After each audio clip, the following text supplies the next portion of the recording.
আপনি কি জানেন ব্রেইন ক্যান্সার হলে সেই ক্যান্সার কিভাবে অপসারণ করা হয়, কিংবা চোখের দৃষ্টিশক্তি আবারও ফিরিয়ে আনতে কিভাবে সার্জারি করা হয়? আজকে আমরা দেখতে চলেছি বর্তমানে অত্যাধুনিক প্রযুক্তির সাহায্যে মানবদেহের অভ্যন্তরে করা এমনই কিছু সার্জারির অ্যানিমেশন দৃশ্য, যেগুলো দেখার পর হয়তোবা আপনি শিউরে উঠবেন।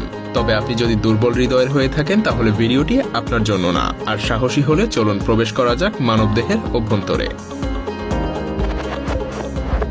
রোটেশন প্লাস্টি হলো এক ধরনের অস্ত্রোপচার পদ্ধতি, যা সাধারণভাবে হাঁটুর জয়েন্ট বা হাঁটুর কাছাকাছি অংশে টিউমার অপসারণ করার জন্য ব্যবহার করা হয়। এই পদ্ধতিতে প্রথমে পায়ের যেই অংশটুকু ক্ষতিগ্রস্ত হয় সেই অংশটুকু কেটে বাদ দিয়ে দেওয়া হয়। এরপর শিরা উপশিরা সহ পায়ের নিচের অংশটাকে পায়ের উপরের অংশ অর্থাৎ হাঁটুর সঙ্গে জোড়া লাগিয়ে দেওয়া হয়, কিন্তু পাটাকে সম্পূর্ণ উল্টো দিকে ঘুরিয়ে তারপর লাগিয়ে দেওয়া হয়। এর ফলে গোড়ালি সামনের দিকে চলে আসে আর পায়ের পাতা উল্টো দিকে চলে যায়, আর পাটা চলে আসে অন্য পায়ের ঠিক হাঁটুর কাছাকাছি। তবে 3 থেকে 6 মাসের মধ্যে রোগীর পায়ের ব্যালেন্স ঠিক হয়ে যায় এবং আলাদা প্রস্থেসিস লেগ বসানোর উপযোগীও হয়ে যায়। অবাক করা ব্যাপার হলো এসব পা দিয়ে হাঁটাচলা কিংবা খেলাধুলা সবকিছুই করা যায়।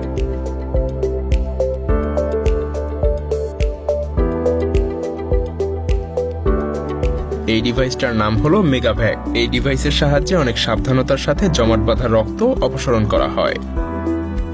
প্রথমে জমাট বাঁধা রক্তের মধ্যে দিয়ে এই ডিভাইস প্রবেশ করানো হয়। তারপর এটা আকৃতিতে বড় করা হয়, অর্থাৎ ছড়িয়ে দেয়া হয়, এবং জমাট বাঁধা রক্তকে টেনে বাইরে বের করে নিয়ে আসা হয়।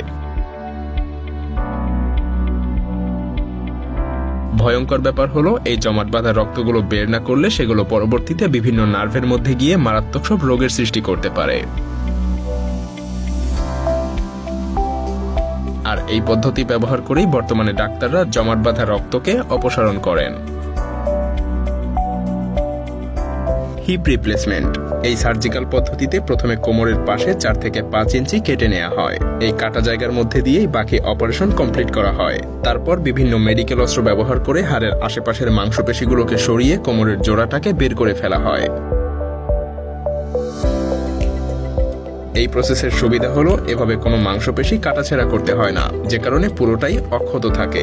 এবার একটা বিশেষ কাঁচির সাহায্যে উপরে থাকা একটা পেশির আস্তরণ কেটে হাড়টাকে পুরোপুরি বের করে আনা হয়। এবার কোমরের জয়েন্টের যে বল আর সকেটটা আছে তা স্পষ্ট দেখা যায়। এরপর বিশেষ একটা যন্ত্র ব্যবহার করে জয়েন্টের বলটাকে সকেটের ভেতর থেকে পুরোপুরি বের করে আনা হয়। এরপরের ধাপে বিশেষ একটা করাত ব্যবহার করে ফিমেরাল নেকটা কেটে ফেলা হয়। কাটা শেষে এই যন্ত্র ব্যবহার করে হাড়টাকে পুরোপুরিভাবে আলাদা করে ফেলা হয়। এবার সকেটটাকে কিছু রিট্রাক্টরের সাহায্যে উন্মুক্ত করে ধরা হয়।